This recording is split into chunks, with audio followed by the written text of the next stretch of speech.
मोक्षमार्गस्य नेतारम् भेत्तारं कर्मभूरताम् ज्ञातारं विश्वतत्त्वानां वन्दे तद्गुणलब्ध वन्दे तद्गुणलब्ध मोक्षमार्ग के नेता एवं कर्म पर्वतों के भेदक और विश्व के सब तत्वों के ज्ञायक चेतन संवेदक सद्गुण आप समान प्राप्त हो यही भावना पाकर देव विनय पूर्वक करूं वंदना बारंबार जिनेश्वर देव बारंबार जिनेश्वर देव।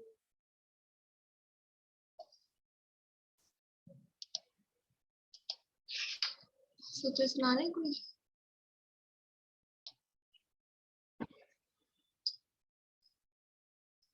अब बोलिए रेणु जी।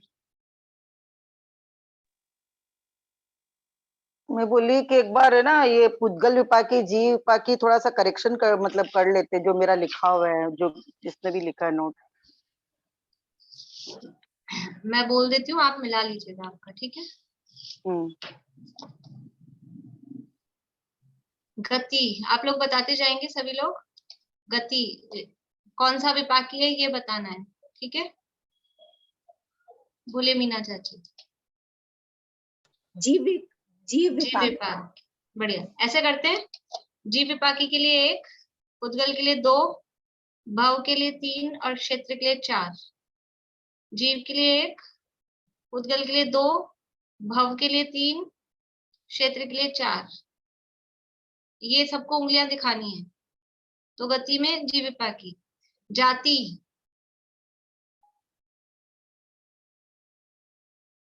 जीव विपाकी, ठीक है। शरीर पुद्गल विपाकी। अंगोपांग पुद्गल विपाकी, ठीक है। निर्माण पुद्गल विपाकी। निर्माण पुद्गल विपाकी। रजनी जी 2 दिख रही है आपकी, 1 दिख रही है? 2 है, ठीक है। बंधन बंधन और संघात दोनों एक साथ ले लेते हैं। दोनों पुद्गल विपाकी। शरीर पुद्गल विपाकी है तो बंधन और संघात वो भी पुद्गल विपाकी। कुसुम जी 5 उंगलियां नहीं दिखानी है, 5 तो है ही नहीं, 1 2 3 4 ही हैं, ठीक है ना, तो उनमें से दिखानी है। संस्थान संस्थान पुद्गल विपाकी। सहनन पुद्गल विपाकी। सब शरीर से संबंधित है, पुद्गल विपाकी है। स्पर्श रस गंध वर्ण पुद्गल विपाकी। स्पर्श रस गंध वर्ण पुद्गल विपाकी है। आनुपूर्वी आनुपूर्वी नहीं, 3 नंबर पे भव विपाकी था, 4 नंबर पे क्षेत्र विपाकी है। आनुपूर्वी है, क्षेत्र विपाकी 4 आएगा, ठीक है। अगुरु लघु पुद्गल विपाकी। उपघात परघात दोनों पुद्गल विपाकी। उपघात परघात दोनों पुद्गल विपाकी, यानी अगुरु लघु भी, उपघात भी, परघात भी। आतप उद्योत पुद्गल विपाकी। आतप उद्योत दोनों पुद्गल विपाकी है। उच्छ्वास जीव विपाकी। उच्छ्वास जीव विपाकी है। विहायोगति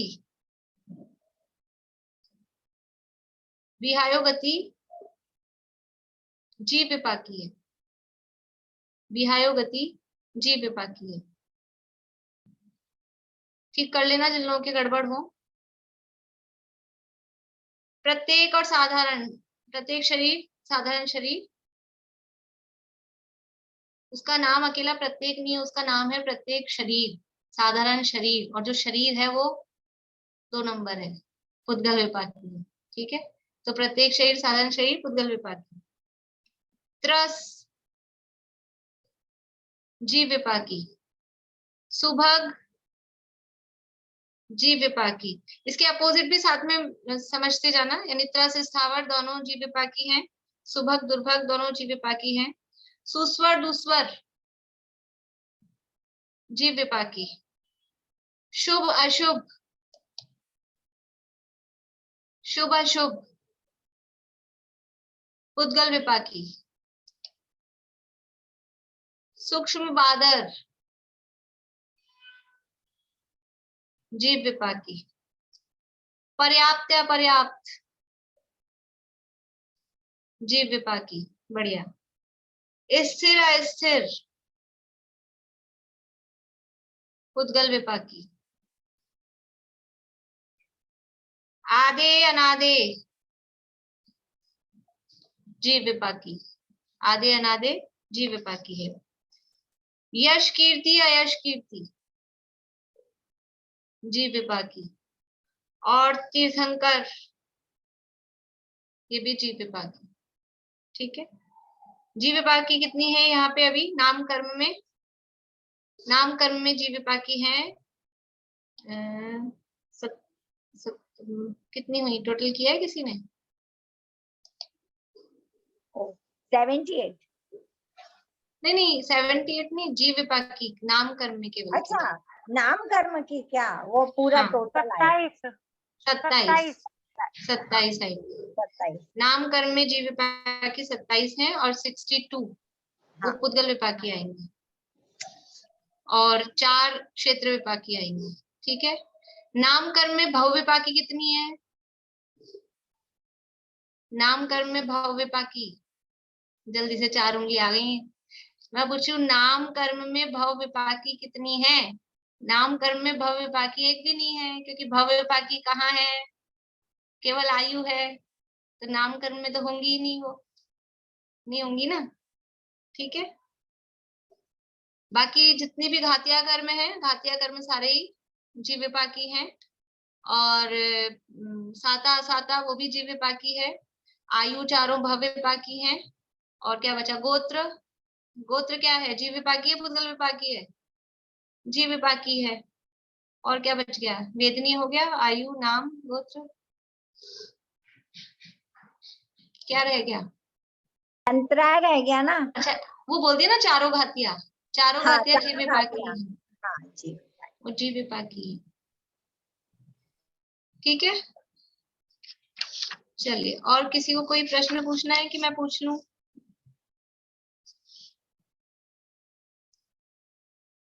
बोलिए मधु भाभी।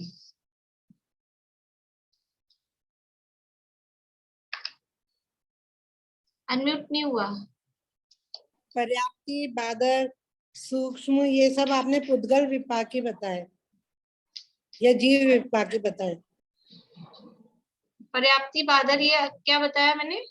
जीव विपाकी बताए आपने। हाँ, तो जीव विपाकी तो है। तो पर ये तो शरीर के है ना, शरीर सूक्ष्म हो, शरीर स्थूल हो।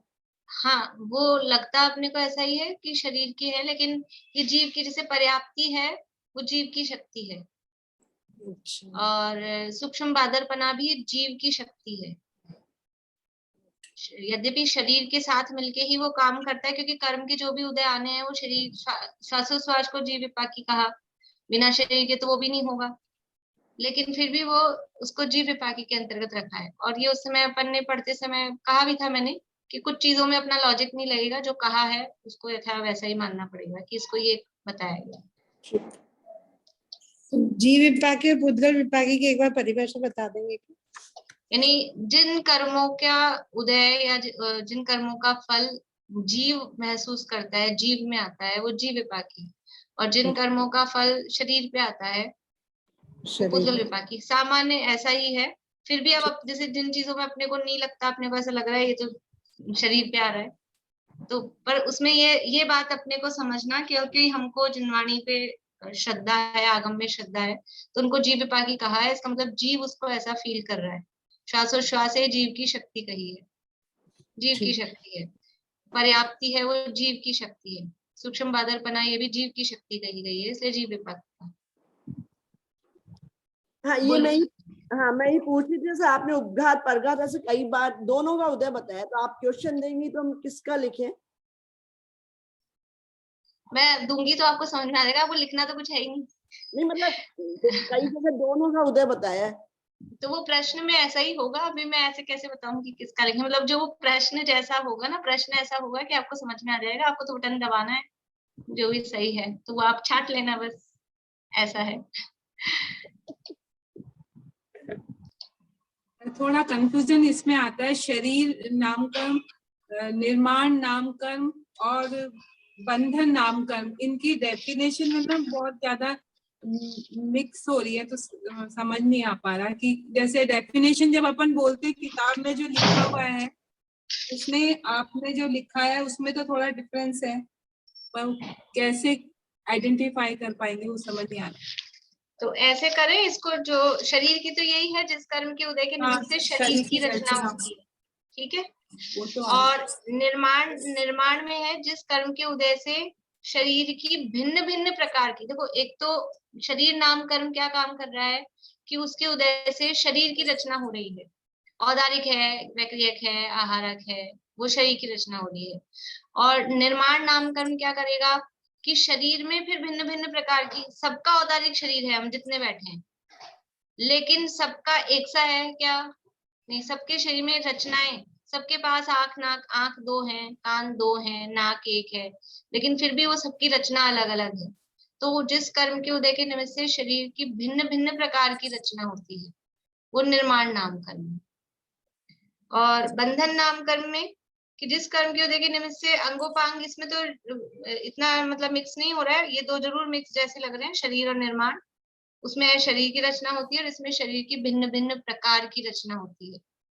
अंगोपांग, इसमें अंगोपांग का बंधन बताएंगे कि जैसे अब अंगोपांग हाथ पैरों का बंधन कैसे, मतलब अंगोपांग का बंधन नहीं, अंगोपांग का बंधन मतलब उसके परमाणु आपस में जुड़े हुए हैं। अंगोपांग बंधन को प्राप्त होते हैं, मतलब उसमें जो परमाणु लगे हुए हैं शरीर में, अंग और उपांगों में, वो आपस में जुड़े हुए हैं। भाई जो अंग है, हाथ पांव हैं, तो ये आपस में कनेक्टेड है ना, ऐसे तो ना हाथ अलग रखा है, पैर अलग रखा है, ऐसा नहीं ना, ये सब जुड़े हुए हैं। तो ये जो अंगोपांग है, ये सब जुड़ के तो एक शरीर कहा जा रहा है पूरा। नहीं तो दो हाथ अलग से कहीं रखे हों, दो पैर कहीं रखे हों, ऐसा तो नहीं होता है। तो ये सब बंधन को प्राप्त होते हैं, बंधन नाम कर्म की वजह से। और जो मैंने लिखवाई थी इसकी निर्माण की, अगर आप फिर वो याद करना चाहते हैं तो वो उसके हिसाब से रख लीजिए। निर्माण नाम कर्म में जो लिखवाई थी, लिखा है आपने अंगोपांग किस जगह व साइज के, मतलब जिस कर्म के उदय के निमित्त से शरीर में अंगोपांग यथा योगी स्थान व प्रमाण पर रचना होती है, वह निर्माण नाम कर्म। वो भी सही है। और यहाँ जो दी है ना, वो भी कि जैसे अंगोपांग, क्योंकि एकेंद्रियों में भी निर्माण नाम कर्म तो है। ये जो अंगोपांग यथायोग प्रमाण में, यथायोग साइज में अपन कह रहे हैं, तो वो अंगोपांग शब्द एकेंद्रियों में लागू नहीं हो पाएगा। एकेंद्रियों में अंगोपांग नाम कर्म का उदय तो नहीं है, लेकिन निर्माण नाम कर्म का उदय है। तो उनका भी जो शरीर है, उस शरीर में जो भी आकार है, अलग अलग प्रकार की रचना, कोई पेड़ है कि कोई फूल है, तो कोई फूल की पत्ती किस तरह की होती है, किस फूल की पत्ती किस तरह की होती है, तो वो अलग अलग तरह से उसके शरीर की रचना हो रही है, वो निर्माण नाम कर्म कर रहे हैं। तो यही हमारे शरीर, भिन्न प्रकार की रचना होती है, यही चीज। हाँ, वो जो मैंने लिखवाई है वो भी गलत नहीं है, लेकिन उसमें मुख्य रूप से वो अपनी मुख्यता से आ जाएगी, तरस जीवों की मुख्यता से आ जाएगी समझ। लेकिन अंतर क्या है, शरीर नाम कर्म के उदय से तो बस कौन सा शरीर होना है, औदारिक, वैक्रियक, आहारक, तेजस्वी, कार्बन, वो। और ये निर्माण नाम कर्म के उदय से अब वो शरीर कैसा बनना है, वो निर्माण से। फिर वो जो शरीर बना है वो सब जुड़े रहे, उसके जो भी पार्ट्स हैं, वो बंधन। और फिर वो जुड़ने के बाद भी ऐसा नहीं कि बीच बीच में बड़े बड़ी जालियां जैसी हो, तो वो संघात। वो तो समझ में आ गया। हाँ, बोलिए भी और किसी को।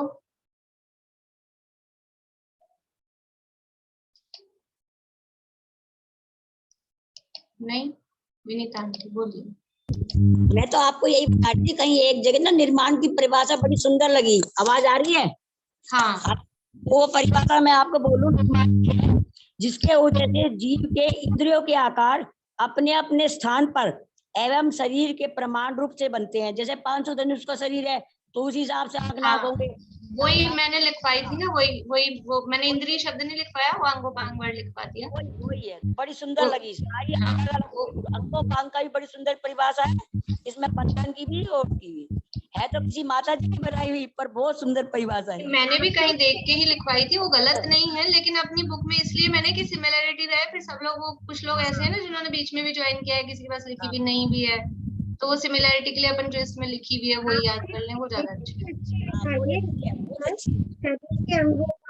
फिलहाल अभी दोबारा से बोलिए, डिस्टरबेंस आ रहा था, समझ ही नहीं आया। आपने भी ऐसे ही अच्छी लिखाई थी, शरीर में अंगोपांग यथा योग्य स्थान पर यथा योग्य प्रमाण में शरीर की रचना होती है।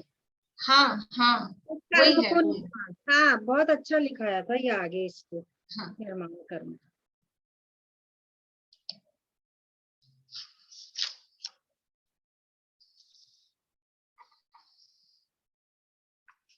डैश प्रकृति के उदय के निमित्त से सम्यक्त्व का घात तो नहीं होता, परंतु सम्यक्त्व में दोष लगते हैं। डैश मतलब खाली स्थान, खाली स्थान भरो करना है आपको, फिल इन द ब्लैंक्स। या ऐसे बोलते हैं, किस प्रकृति के उदय के निमित्त से सम्यक्त का घात तो नहीं होता, परंतु सम्यक्त में दोष लगते हैं।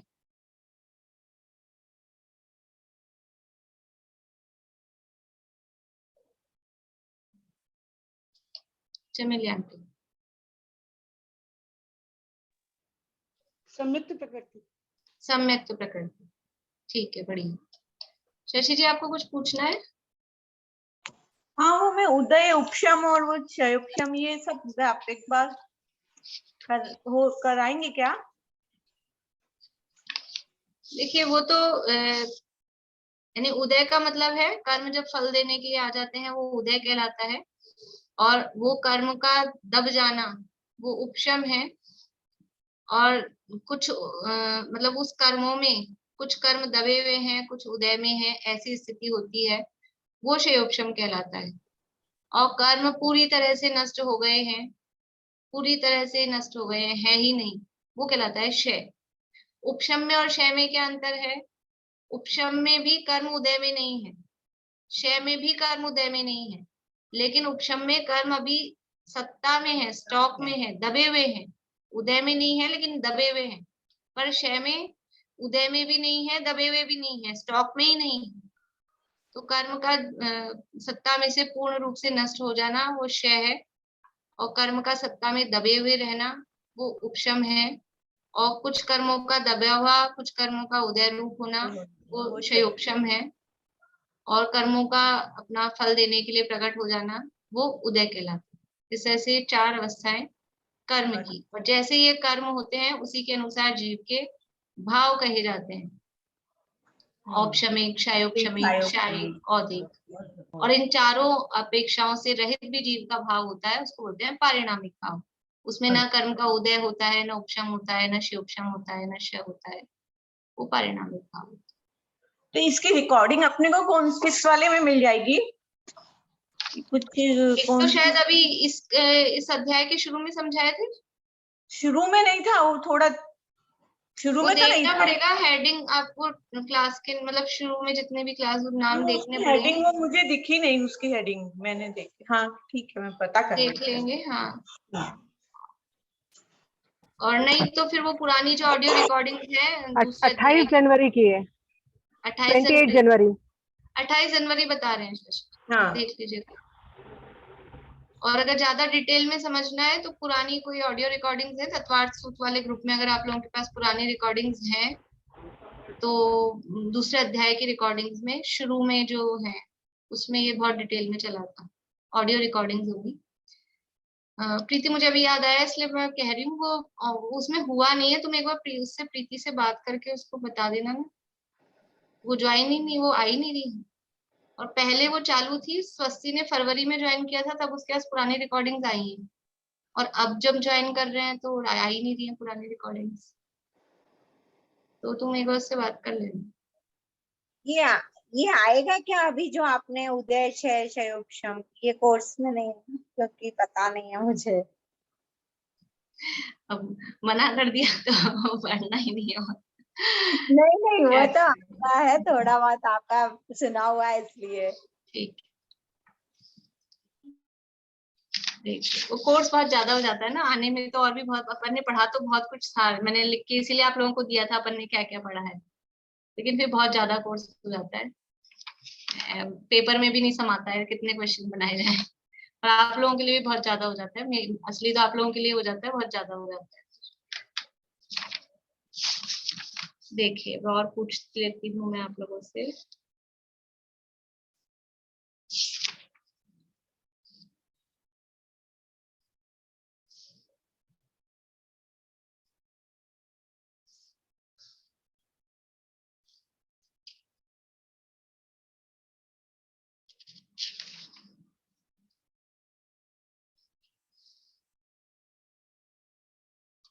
जिस कर्म के उदय के निमित्त से स्त्री और पुरुष दोनों से रमण करने का भाव होता है उसे क्या कहते हैं?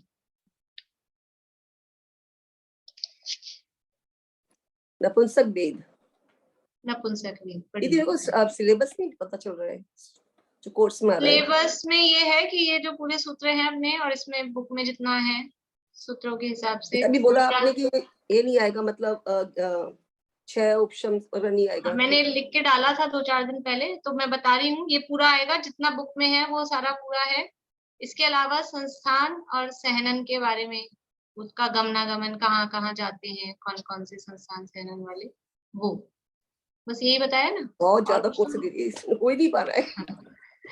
खत्म ही नहीं क्या हो रहा करें, है, वो याद भी नहीं संस्थान होता है। सहनन का थोड़ा सा इसलिए कि वो विशेष चीज है, तो इस बहाने याद हो जाएगी, इसलिए वो मैंने रखा है। बाकी और ज्यादा कुछ बाहर का नहीं है।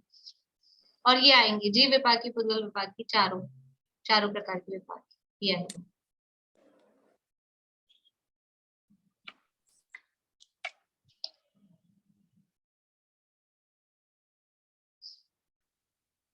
प्रत्याख्यानावरण कषाय कर्म किसे कहते हैं?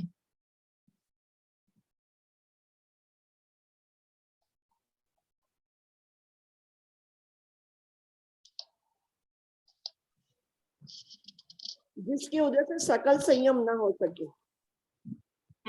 जिस कषाय के उदय से या जिस कर्म के उदय से संपूर्ण संयम, सकल संयम ना हो सके।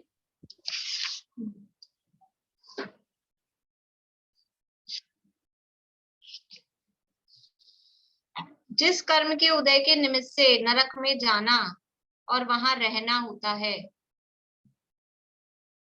जिस कर्म के उदय के निमित्त से नरक में जाना और वहां रहना होता है। आयु नाम कर्म। आयु, नरक में जाना और नरक आयु। नरक आयु, अकेली आयु नहीं, नरक आयु। बढ़िया।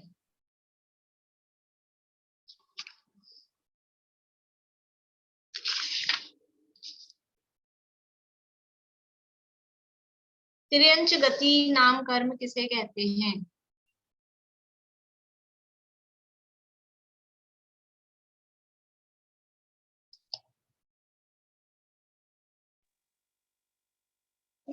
जो तिर्यंच आयु का बंध होता है, तो जो जिस गति में जाता है वो मतलब जिस भाव में जाता है उस भाव के अनुसार उसके भाव होते हैं, वो तिर्यंच गति कर्म है। मतलब ठीक से नहीं बोल पाई क्या? जिस मतलब जिस भाव के तिर्यंच गति अगर आयु का बंध हुआ है तो उस गति के, उस भाव के अनुसार उस जीव के भाव होते हैं, उसको तिर्यंच गति कहते हैं। ठीक है, उसमें गमन भी करता है। ठीक।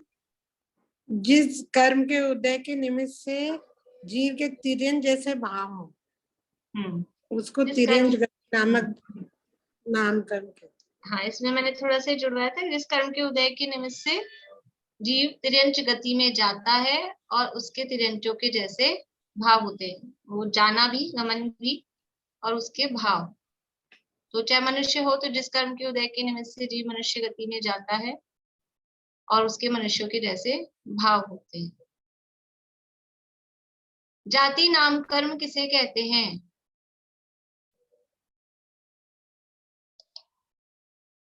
देखिए, यहाँ तो थोड़ा आप लोगों से ओरल पूरा पूछूंगी और कुछ प्रश्न मैं आपको भेजूंगी, मतलब वो प्रश्न आपको सबको कॉपी में करने हैं और फिर मैं यहाँ पूछूंगी सबसे जवाब। ठीक है, कुछ प्रश्न है कि अगर आपने पहले कर लिए हैं तो दोबारा नहीं करने हैं, और जिन्होंने नहीं किए हैं उनको करने हैं। बोलिए नीलम भाभी। इंद्रियों के आधार पर समानता का बोध होता है, जिससे जाति कर्म कहते हैं। जिस कर्म के उदय के निमित्त से इंद्रियों के आधार पर जाति जीवों में समानता का का बोध होता है, उसे जाति नाम कर्म कहते हैं।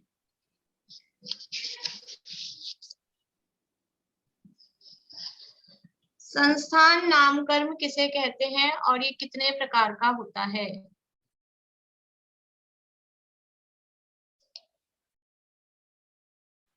जिस कर्म के उदय के निमित्त से औदारिक आदि शरीरों की आकृति बनती है वह संस्थान नाम कर्म है। यह 6 प्रकार का है।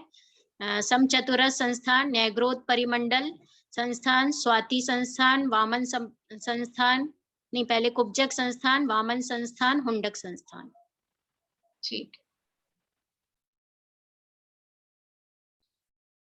इसमें आपको ऐसा आएगा संस्थान और सहनन के संबंध में, जैसे कि एक साइड लिखा हुआ है ऊपर पतला नीचे मोटा, और यानी ऐसे 2 कॉलम होते हैं। आप लोगों को अच्छे से मतलब उसको खिसकाना है, कहीं ऐसा ना हो कि हमारा ये रह गया, खिसका ही नहीं। इधर से भी यूं खिसकाना है मोबाइल में, इधर से भी खिसकाना है ऑप्शन देखने के लिए। ठीक है ना, उसके नंबर देख लेना कितने हैं, तो उतने आपको दिख रहे हैं कि नहीं, तो उतना खिसकाना, क्योंकि फिर कुछ लोगों का तो रह जाता है, फिर वो बाद में दुखी होते हैं कि हमारा तो रह गया, हमको दिखाई नहीं। लेकिन अब वो उसमें खिसकाना पड़ेगा, मोबाइल में इतनी जगह होती है, क्या करें। तो जैसे यहाँ लिखा है कुब्जक और फिर यहाँ लिखा है कुबड़ा, तो अब ये दोनों ये आमने सामने जहाँ रहे हैं, यहाँ पे आपको दबाना है। कहीं ऊपर नीचे नीचे ऊपर पतला नीचे मोटा, फिर कहीं नैग्रोध परिमंडल लिखा है, कहीं स्वाति लिखा है, ऐसे आपको मिलाना है, हो जाएगा ये। इसी तरह से 16वां स्वर्ग लिखा है, 5वां नरक लिखा है, 3रा नरक लिखा है, 9वां ग्रैव्यक लिखा है, और फिर यहाँ सहनन लिखे हैं।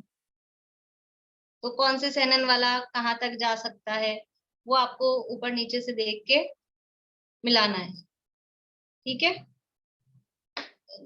ऐसा किसी को मतलब अफसोस नहीं होना चाहिए कि हमारा रह गया, छूट गया, हमको आता था, ऐसा नहीं होना चाहिए। मैं आपको अभी से अच्छे से बता रही हूँ, अच्छे से ध्यान से शांति से उसको खिसका के, इधर से ऊपर भी इधर से साइड में भी अच्छे से उसको खिसका के और फिर करना आप लोगों को।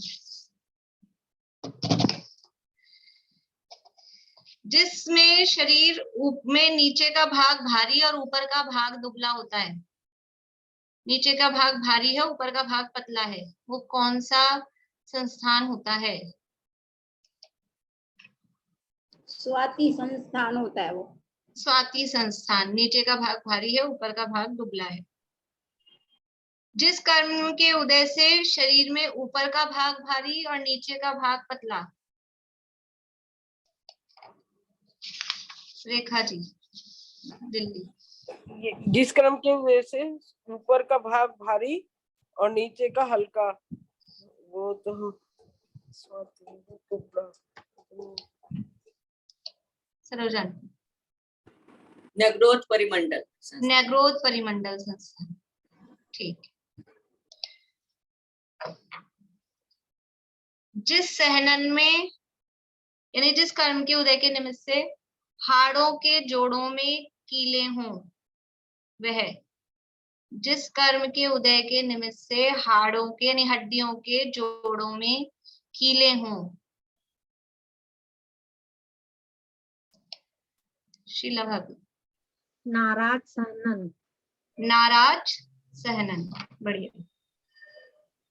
जिस कर्म के उदय के निमित्त से हड्डियां परस्पर में ही कीलित हों।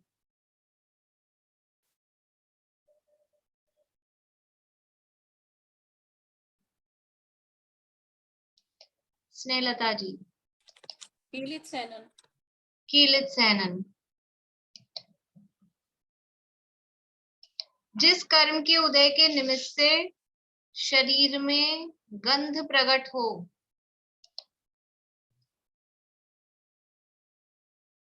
अनीता आंटी। गंध नामकरण। गंध नामकरण। ठीक है। जिस कर्म के उदय के निमित्त से विग्रह गति में पूर्व शरीर का आकार बना रहे। आशा आंटी। अनुपूर्वी नामकरण। अनुपूर्वी नामकरण। जिस कर्म के उदय के निमित्त से शरीर न तो लोहे के गोले की तरह भारी हो न रुई के तरह हल्का हो। बीना भाभी।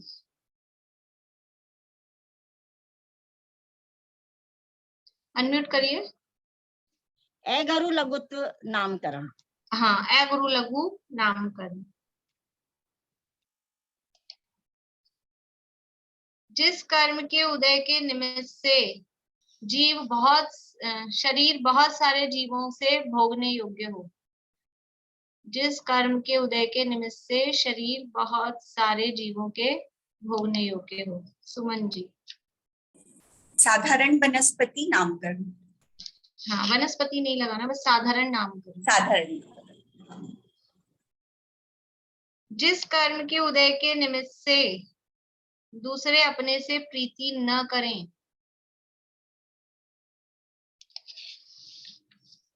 दुर्भग नामकरण। दुर्भग नामकरण। बढ़िया। जिस कर्म के उदय के निमित्त से कठिन श्रम करने पर भी शरीर शिथिल नहीं हो।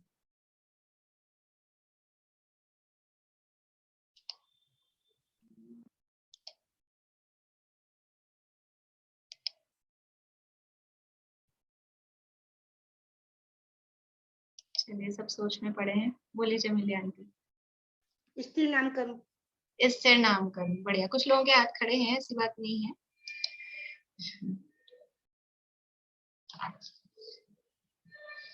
शुभ नाम कर्म किसे कहते हैं? शुभ नाम कर्म किसे कहते हैं? रजनी जी। जिस कर्म के उदय के निमित्त से शरीर के अवयव सुंदर हों।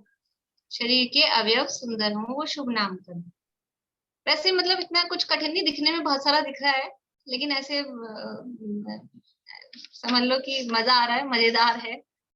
याद होने में इतनी दिक्कत नहीं, थोड़ा सा समझ में आ जाए तो याद हो जाते हैं फटाफट। जिस कर्म के उदय के निमित्त से, जिस कर्म के उदय के निमित्त से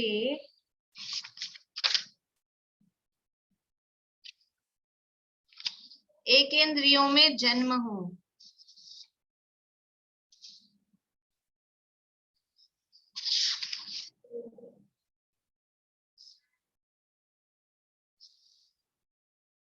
वर्षा भाभी।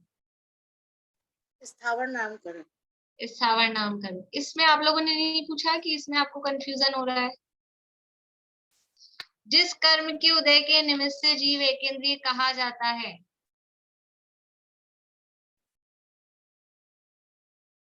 जिस कर्म के उदय के निमित्त से जीव एकेंद्रिय कहा जाता है। अंकल। जाति नामकरण। एकेंद्रिय जाति। एकेंद्रिय जाति नामकरण। ये भी तो एक से ही है, इसमें तो मिक्स नहीं हो रहा आप लोगों को?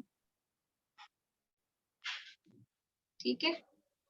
एकेंद्रिय जाति मतलब एकेंद्रिय जाति नामकरण, वो जीव एकेंद्रिय कहा जा रहा है, उसमें वो भी है। और ये जो है स्थावर नामकरण, स्थावर नामकरण के उदय से भी एकेंद्रियों में जन्म होता है। इसमें क्या है मुख्यतः बात? मधु भाभी कुछ पूछना आपको?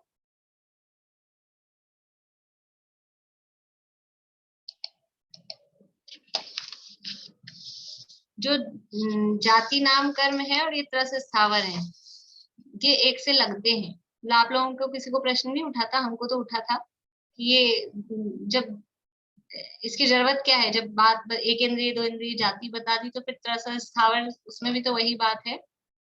लेकिन वो जाति में उसके साथ में क्षयोपशम, ज्ञानावरण के क्षयोपशम का कनेक्शन है। एक इंद्रिय होगा, दो इंद्रिय होगा, तीन इंद्रिय होगा, तो जितने इंद्रिय जीव कहा जा रहा है, जितने इंद्रिय जीव है, वैसा उसका ज्ञानावरण का क्षयोपशम होगा। एक इंद्रिय संबंधी, दो इंद्रिय संबंधी, तीन इंद्रिय संबंधी, वो तो चीज है जाति।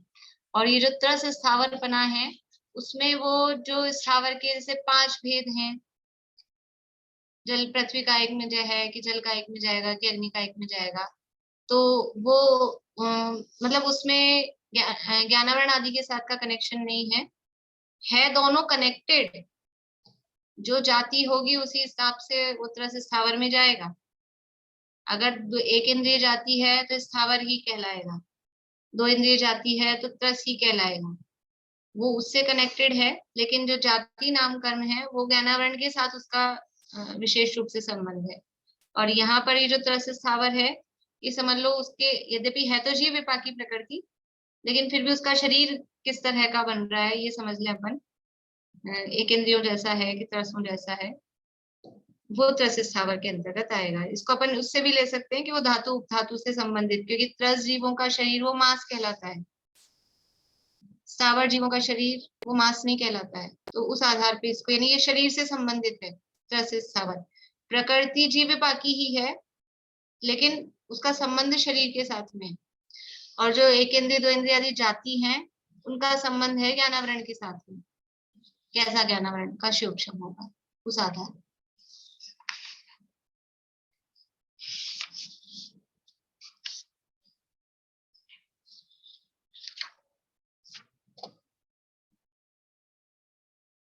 उपघात और बोले आशा। तो फिर जैसे दो इंद्रिय तीन इंद्रिय चार इंद्रिय, उनको त्रस नाम कर्म का लगाएंगे या इन जाति नाम कर्म का लगाएंगे? उसमें दोनों होंगे ना। जाति में से तो जो भी है, दो इंद्रिय है तो उसको दो इंद्रिय जाति है, तीन इंद्रिय। लेकिन इस त्रस नाम कर्म का है दो इंद्रिय को भी, तीन इंद्रिय को भी, चार इंद्रिय को भी, पंचेंद्रिय को भी, सबको त्रस नाम कर्म का होता है। उपघात और परघात नाम कर्म में क्या अंतर है?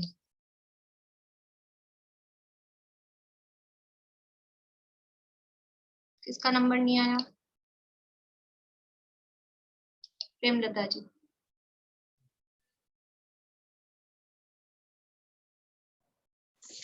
उपघात में तो स्वयं के अंगों द्वारा स्वयं का ही घात होता है, और परघात में दूसरों का घात होता है, दूसरों के द्वारा घात होता है। हाँ, परघात के दोनों अर्थ हैं। अपने अंगों द्वारा दूसरों का घात होता है ऐसा भी है, और दूसरों के द्वारा अपना घात होता है ऐसा भी है। ठीक है। कोई जीव क्यों, समझ लो एक हाथी नहीं, हाथी को नहीं, एक शेर मर के नरक में जा रहा है। एक शेर मर के नरक में जा रहा है, तो विग्रह गति में उसका आकार कैसा होगा और कर्म का उदय कौन सा होगा?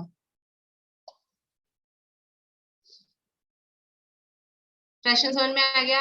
एक शेर मर के नरक में जा रहा है, जिंदा नहीं, मर गया है, तो विग्रह गति में उसका आकार कौन सा होगा और कर्म का उदय कौन सा होगा? वह शेर के आकार का ही होगा और अनुपूर्वी कर्म का उदय होगा। अनुपूर्वी कर्म 4 प्रकार का है, कौन सा वाला अनुपूर्वी होगा? नरक में जा रहा तो नरकायु। बहुत बढ़िया, बहुत बढ़िया। आकार उसका शेर का ही होगा जो पूर्व का शरीर था, और नरक में जा रहा है तो अनुपूर्वी, नरकानुपूर्वी का, नरक गत्यानुपूर्वी या नरकानुपूर्वी उसका उदय होगा। बढ़िया। एक मच्छर के कौन सा सहनन होता है? मच्छर के कौन सा सहनन होता है? और कोई रह गए हैं? किसी का नंबर नहीं आया? पद्मा जी। असंप्राप्ति सेनन मतलब छठा सेनन होगा। पक्का? हाँ पक्का है। बढ़िया। मच्छर के छठा असंप्राप्ता श्रीपाटिका सहनन होता है।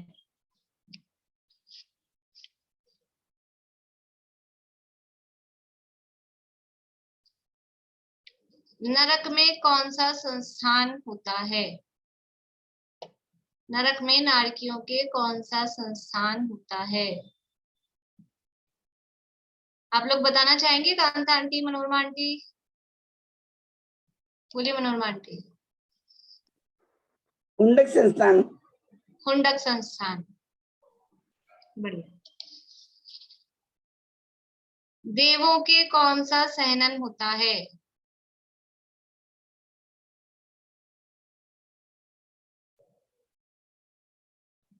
शशि जी आप बताएंगे? नहीं?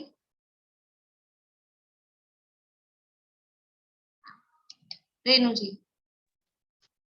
वज्र ऋषभ नाराज सेनन नहीं? जनता से पूछते हैं। इनका जवाब सही है क्या भाई? देवों के वज्र ऋषभ नाराज सहनन बता रहे हैं, सब मना कर रहे हैं। चित्रांटी हाँ कर रहे हैं? देवों के वज्र ऋषभ नाराज सहनन तो मना कर रहे हैं, फिर कौन सा सहनन रखें, क्या करें? बोलिए विनीता आंटी। नौवे ग्रेव तक तो नाराज होगा जी, और उसके बाद सर्वार शुद्धि के देवर को नाराज होगा। अरे आपकी मदद ली तो भी आपने तो और डुबा दिया इनको। चलिए वर्षा जी बोलिए। देवों के सहनन नहीं होगा। देवों के सहनन नहीं होता। नवे तक तो यहाँ जो मनुष्य थे उनके जो सहनन था, उस वहां देव पहुंचे थे मर के। जब देव बन गए तब सहनन नहीं हुआ, तब सहनन नहीं होता है। देवों के सहनन नहीं होता है। जो कोई देवगति में जा रहे हैं वो यहाँ मनुष्य थे, और वो मनुष्यों के कौन सा सहनन था, उस सहनन के आधार पे वो देवगति का निर्णय करके बताया कि इस स्वर्ग तक जा रहे हैं। ठीक है, ऐसे गड़बड़ नहीं करना है। देवों के, क्योंकि वैक्रिक शरीर है, वैक्रिक शरीर में सहनन हड्डियां नहीं होती हैं।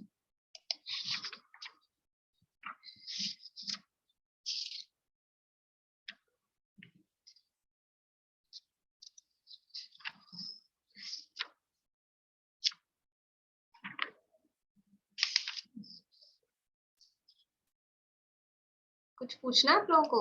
बोलिए अनीता जी। नहीं? मधु भाभी आपको पूछना है? देवों के संस्थान कौन सा होता है? संस्थान समचतुरस्र। समचतुरस्र, ठीक।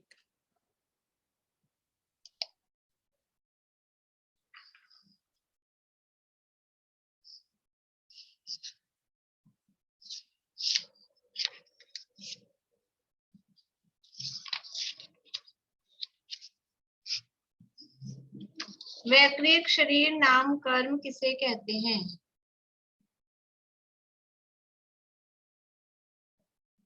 बोलिए रेणु जी।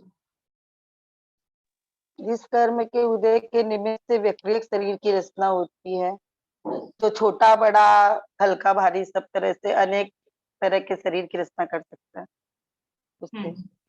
और एक बात और बोल रही हूँ मैं बोली आप है ना, ये नंबर मत दीजिएगा कि भव विपाकी में कितने होते हैं, ये मतलब जो नंबर मत दीजिएगा क्वेश्चन में, उद्गल विपाकी के कितने हैं, ये बहुत कंफ्यूजन वाला हो जाता है। ये मत दीजिएगा, फालतू का नंबर कट जाएगा हम लोग का। और बता दीजिए क्या क्या नहीं दूं। नहीं वैसे अलग अलग नंबर दे दीजिए, टोटल नंबर। टोटल होता है ना, 68 होता है कि 78 होता है, वो सब। ठीक है भाई। पूछ लिए मैंने लगभग सारे आप लोगों से इसके संबंध में, तो है ना। और इसी तरह बस सरल है ना। आपको क्या करना है, ऐसे करना है। आपको लिखने को तो कुछ आना नहीं है परिभाषा, लेकिन ये सोच सोच के याद नहीं करें, ऐसा नहीं है। मैं जब तक यहाँ रिवीजन कराऊंगी मैं पूछूंगी, पूरा पूरा याद तो होना ही चाहिए। अपन उस भरोसे कि हमको बटन दबाना है। वो लिखने की तो इसलिए कि फिर सब आप लोगों को लिखने में बड़ा दिक्कत रहेगी वो टाइपिंग करने में और इसमें, इसलिए वो लिखने का आपको नहीं दे रही हूँ। कल अपन करेंगे ये सूत्र नंबर 11, 12, 20 तक। 20 तक कर लेंगे और अगर टाइम रहेगा तो आगे और देख लेंगे। 21, 22, 23 इसमें ज्यादा कुछ है नहीं। 23 तक देख आइएगा।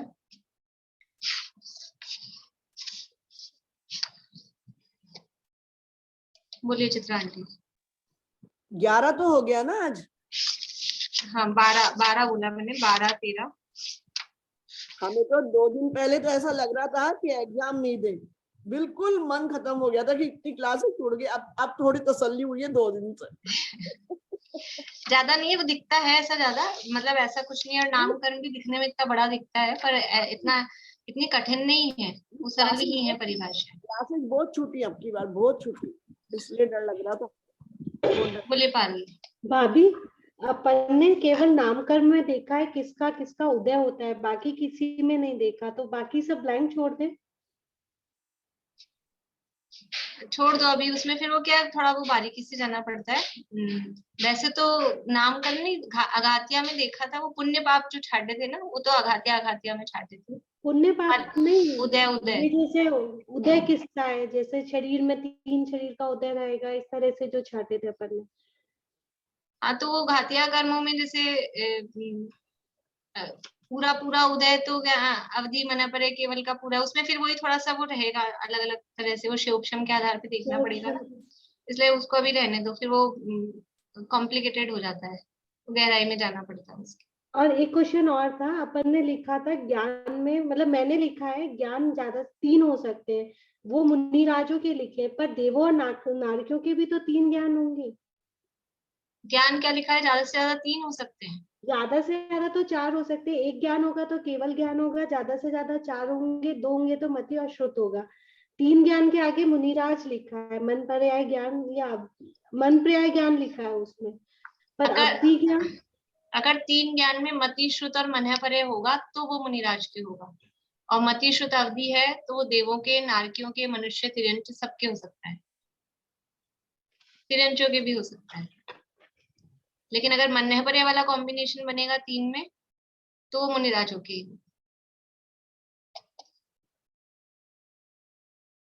चलिए रेणु जी, आपका प्रश्न है कुछ? अनीता जी, आपका तो नहीं है ना प्रश्न? प्रश्न है, ठीक है, बोलिए। एक समय में एक ही ज्ञान काम करेगा, उपयोग में एक ही ज्ञान आएगा, लब्धि में रहेगा और ज्ञान, कोई भी ज्ञान हो चाहे ना। बोलिए अनीता जी। दीदी, मनुष्य गति और तिरंज गति में सैनन 5 होंगे ना? 6 सैनन होंगे ना? 6। हाँ, गति की अपेक्षा से देखेंगे तो सहनन होंगे ही मनुष्य तिरंच में। 6 सैनन होंगे। हाँ, देवनागियों में सहनन है ही नहीं। मैंने एक जगह लिखा है कि इनको एक ही सैनन, समझ नहीं आ रहा मेरे को अच्छी। एक इंद्रिय वो जाति के हिसाब से लिखा होगा ना, 1 इंद्रिय, 2 इंद्रिय, 3 इंद्रिय, तो 1 इंद्रिय से लेके असहनी तक असंप्राप्ता सुपाटिका सहनन ही है। और वैसे वो इंद्रिय की अपेक्षा से, जाति की अपेक्षा, जाति अपेक्षा 6 सैनन। जाति की अपेक्षा से देखेंगे, यानी इंद्रिय का मतलब ही जाति नाम कर्म, तो उसमें 1 इंद्रिय, 2 इंद्रिय, 3 इंद्रिय, 4 इंद्रिय, पंच इंद्रिय कहते हैं। तो 1 इंद्रिय से लेके 4 इंद्रिय तक वो असंप्राप्ता त्रिपाटिका, और असैनी पंचेंद्रिय को भी असंप्राप्ता त्रिपाटिका। तो मक्खी, आपने पूछा था मक्खी इसमें आ गई फिर? तो मक्खी 4 इंद्रिय है। हाँ, तो असंप्राप्ता त्रिपाटिका सहनन। ठीक। एक इंद्रिय में तो नहीं होगा ना? हाँ, सहनन नहीं है, ठीक। 1 इंद्रिय में सहनन नहीं है। हाँ, 1 इंद्रिय में नहीं। 1 इंद्रिय में सहनन नहीं है, और 2 इंद्रिय से लेके असंगित तक सहनन।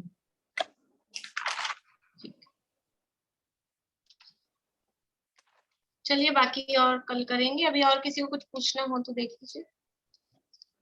नहीं, और आप लोग करके आए तो कल अपन हो सकता है पूरा भी कर लें, पुण्य पाप प्रकृतियों तक पूरा ही देख आइएगा, तो जैसा टाइम होगा, टाइम बचेगा तो अपन पूरा कर लेंगे आगे तक का, और नहीं तो जितना टाइम होगा उतना कर लेंगे।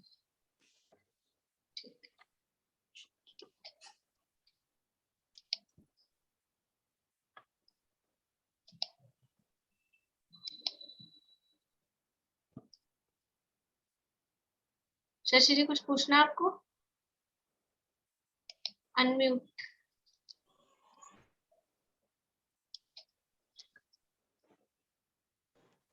मंडे को भी क्लास रखेंगे ना? हाँ रख लेंगे। आप लोगों को छुट्टी चाहिए तो छुट्टी प्रिपरेशन नहीं नहीं नहीं चाहिए? छुट्टी नहीं चाहिए, हिम्मत चाहिए एग्जाम देने के लिए। मैटर इतना ज्यादा और वो एक के अंदर एक वो हो जाता है। ठीक। आप वो क्वेश्चनिंग करती ना तो वो फिर वो क्लियर हो जाता है। ठीक।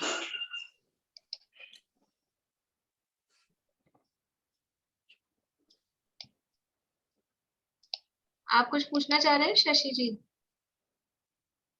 अनम्यूट करिए आप दबाइए।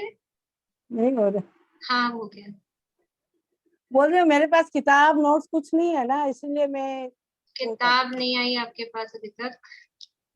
नोट्स भी नहीं है। मैं तो 2-3 दिन से ज्वाइन की हूँ ना, तो मेरे पास अभी कुछ भी नहीं है। अगर आप एग्जाम देना चाहते हैं तो इतने से जो है वो पीडीएफ भेज दें आपको, इतने से भेज के आप प्रिंट निकला लीजिए। मैं एग्जाम देने की कोशिश करूंगी, ऐसे ही देखती हूँ, जो आएगा तो आएगा। ठीक है, क्योंकि किताब तो पहुंचने में मतलब नहीं किताब नहीं, आगे के नोट्स और कुछ नहीं है ना, ये सब कुछ भी नहीं है ना मेरे पास तो। वो थोड़े नोट्स तो इनसे ले लीजिए आप, रेनू जी से। हाँ वो तो मैं ले जो लूंगी। है वो तो सब इनको पढ़ा देना आप, रेनू जी दोनों मिलके पढ़ लेना। ठीक है चलिए जिनवाणी से।